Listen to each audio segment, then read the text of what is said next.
taller than the Statue of Liberty. At its launch, it weighed around 17 million pounds, mostly due to rocket fuel. The rocket we have on display inside this building is the real deal. It's not a mock-up. It's made up of parts from the canceled Apollo missions 18, 19, and 20. In addition to the Saturn V, we have two other rockets outside on display. This gray and white one's called the Little Joe 2. This was a test rocket used to test the launch escape system, which is that white tower-like structure on top of the rocket. This would have been used in the first few minutes of flight in the case of an emergency. Right next to that, there's a smaller black and white rocket. That one's called Mercury Redstone. And while this rocket wasn't capable of going very far, it was necessary to help NASA understand what they're going to need to be able to take a man to the moon by the end of the 1960s. A rocket just like that one was used to take the first American astronaut, Alan Shepard, into space in 1961.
Deer right there.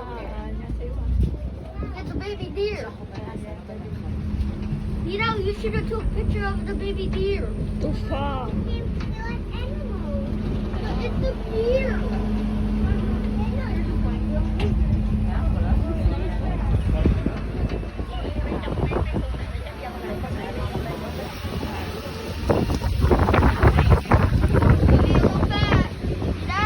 Hold on to the front.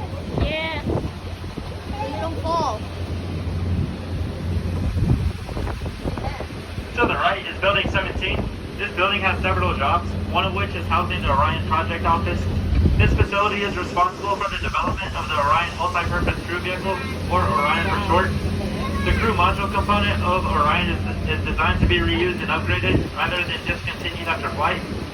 Orion is the spacecraft NASA will use to return American astronauts to the moon by mid-2020s with our Artemis program, and will lay the foundation for manned missions to Mars in the 2030s.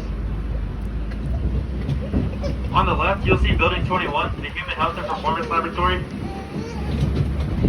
This building has a red and orange color, which is meant to symbolize Mars and NASA's ambitious mission to reach the surface of the red planet.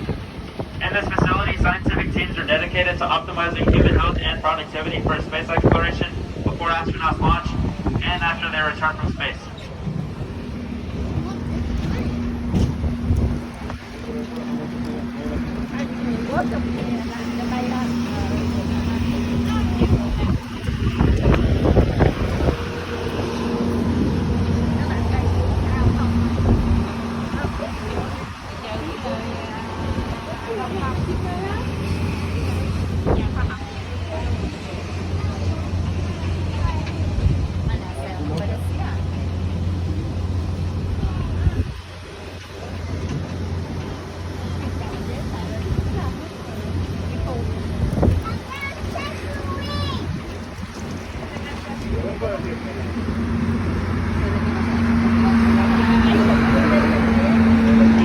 Here to our right, you'll see a large gray building.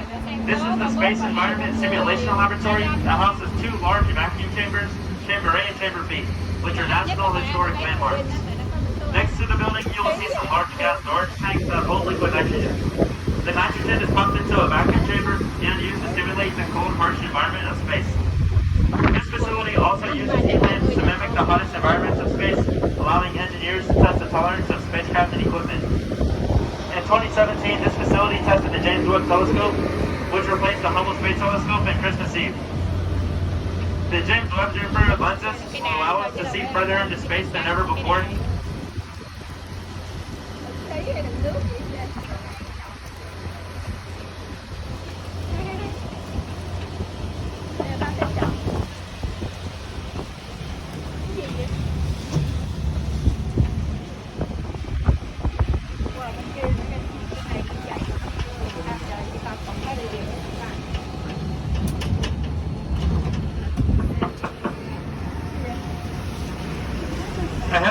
you'll see Building 220. This building houses the Human Exploration Research Analog Facility, or HERA. HERA is a habitat meant to test the psychological aspects of long-duration space missions. Groups of 4 volunteers live inside of here for up to 40 days and simulate what it would be like on a mission to Mars. There's even a 20-minute communication delay to prepare people for what to expect on future missions.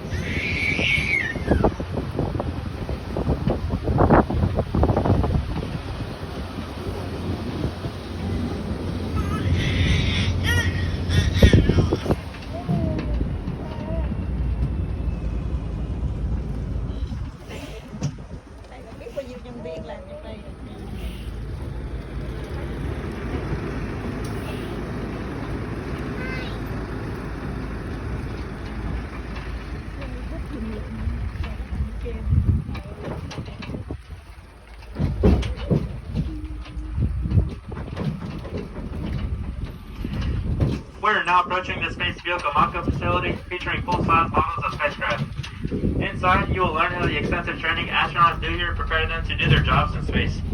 Before we reach the building, I have a few things we need to go over. We'll be climbing up a set of 26 steps. If you are unable to do so due to a physical or medical condition, please see our driver and he will help you with the elevator. We will be in the long hallway looking down at the training floor. Please continue moving down the hallway until you reach the first stop. At this time, please make sure your cell phones are on silent and keep the flash off any cameras as to not disrupt those who might be working here today. We will not be exiting through this lobby. Please follow the rest of the group upstairs as we cannot allow anyone's way in the lobby unattended.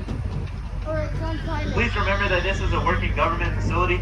Employees are working here 24/7, so please remain as quiet as possible in this building. Finally, make sure you keep your mask on at all times while in this facility.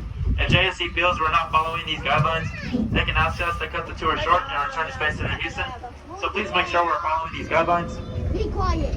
Please remain seated until the tram comes to a full and complete stop. It is the actual government. And as soon as the tram comes to a complete stop, please remain seated and our driver will dismiss you row by row.